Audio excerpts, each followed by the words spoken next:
Welcome everyone to this live video where we're going to be looking at 3 techniques to master discussions as a legal professional in English. So, this could mean, imagine you are talking to someone and you want to quickly explain a concept to them. How can you do that in an effective way, in a comprehensive way?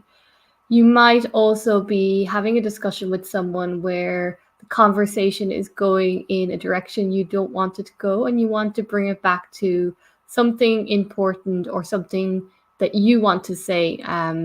How do you do that? I'm going to look at a technique to manage this kind of scenario. And the third scenario we're going to look at is, if you are asked a question and you don't feel comfortable answering it, how can you manage this kind of scenario when you're having a discussion in English? So I'm going to be looking at some of my best techniques. These are taken from how politicians and lawyers manage things, how they manage things in media interviews even.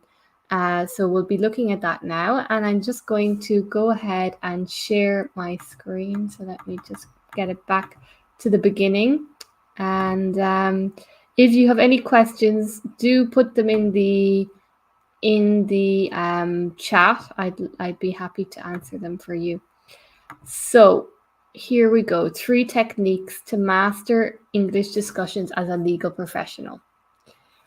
So let's get into it. So as I was saying, we can look at this first scenario and imagine you're having a discussion. I don't know, you're at a conference after a meeting, you're talking to someone that you've met, a colleague or a client, and you're talking about your area of expertise. Maybe your colleague has a different area of expertise, and you want to quickly explain a concept that perhaps that person is not familiar with. You want to explain it in a very concise way that they can understand and is also interesting, that will catch their attention. Well, the best thing that you can do, the technique that I use with my clients, and this is what I use in my program as well, to help my clients with their English fluency as a legal professional. The technique that I use is the PREP technique, or the PREP framework. And this helps you to speak strongly and coherently about any topic. So PREP is an acronym, and let's look at what it stands for. So the P is for point. And first of all, we make the point about this concept. We establish the topic and we focus on one core idea. That's really important. So I've given the example here because when I was working in the area of law before I went into teaching English, migration was my speciality, refugee protection and migration. So I'm giving the example of the Dublin regulation. I don't know if many of you know of this. It's an EU regulation. And the Dublin regulation is controversial in how it manages migration. So this could be your core idea for explaining the concept. It's also kind of a hook. It's kind of a way of drawing people in and getting them interested, saying that there is some controversy. So, really trying to establish with your concept or idea, why will people care? Why would people be interested in what you're saying? So trying to lay that out in a very concise way in your point. Then you go into your reason. You back up your point with evidence, and you can use research and statistics, which would add credibility. I'm just going to read from my notes here because this is one of the examples that I have used in my program. So, you could say in the reason that under the regulation, the first European country of entry is usually responsible for processing asylum applications. And this really places an unfair or disproportionate burden on countries at the EU's external borders. And this can really strain their resources and infrastructure. So here I'm giving a reason why the Dublin regulation is controversial, because it does put this strain on countries at the EU border receiving asylum applications. Okay, And then we go on to an example. We're giving more evidence to support our main point. And so the example I use for this Dublin regulation, so countries like Greece and Italy, so I'm giving more detail, Greece and Italy, they have faced overwhelming numbers of asylum seekers. And this is leading to overcrowded reception centres and inadequate living conditions. So I'm backing this up, showing the state of affairs in these countries like Greece and Italy on the EU border and what they have to face with the Dublin regulation. And then we go back to the original point. We finish by the original point.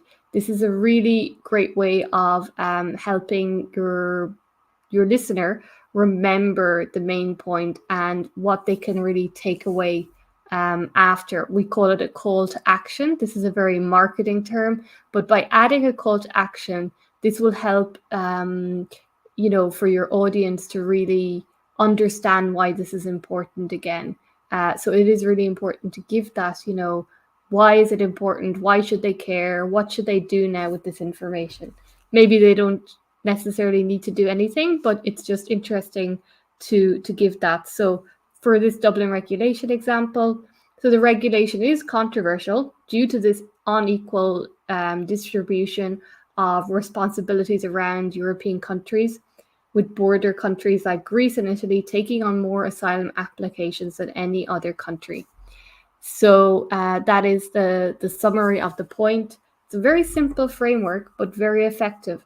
You might think it seems quite, common sense or obvious, but I don't think these things are. And I think having a clear framework in your head is going to help you. It's going to help you stick to the point, stick to one point, and back it up with the evidence. Because the thing is, sometimes we make a lot of points when we're making a discussion without saying much at all. We might be making lots of different points about the subject of migration or the subject of data protection, but at the end of the day, our audience, our listener, doesn't really have anything to go away with. They can't really understand the concept or what they need to do or think after us discussing this topic with them.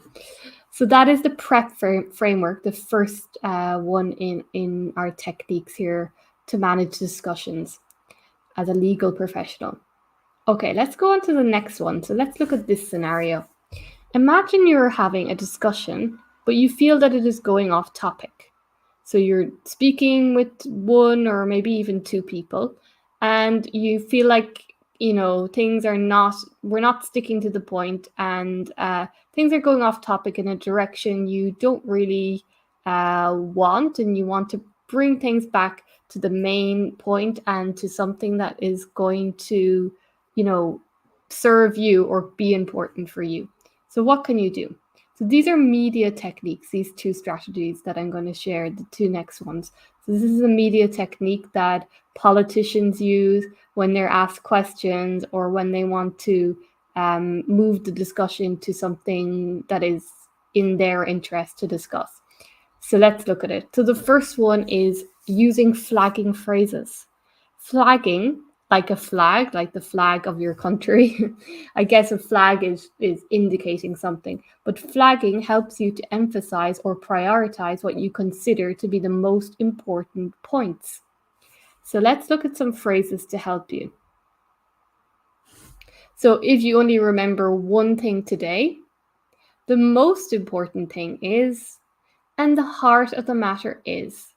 So if you only remember one thing today, I would say that we need to remember that the Dublin regulation is extremely unfair on countries like Greece and Italy. They get this unfair burden being the border countries, and the other countries get less effect, or they have less responsibility to receive asylum applicants. So if you only remember one thing today, the most important point is that GDPR, the regulation, needs to be understood more by companies and enforced. And the heart of the matter is, that this country is not respecting international humanitarian law. and so it is going against the law.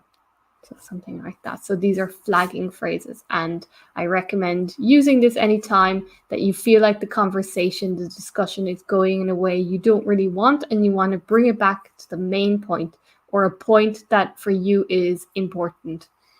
Okay, let's look at scenario number 3. So imagine someone asks you a question that you don't feel comfortable answering. If you don't feel comfortable answering their question.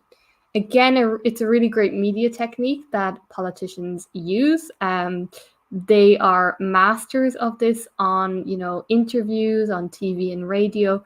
So it's definitely an interesting one. So what you can use is you can use bridging phrases, which help you to transition, like a bridge, from one idea to another. It is really useful when you want to change the subject or steer the conversation in a different direction. So let's look at some of these phrases.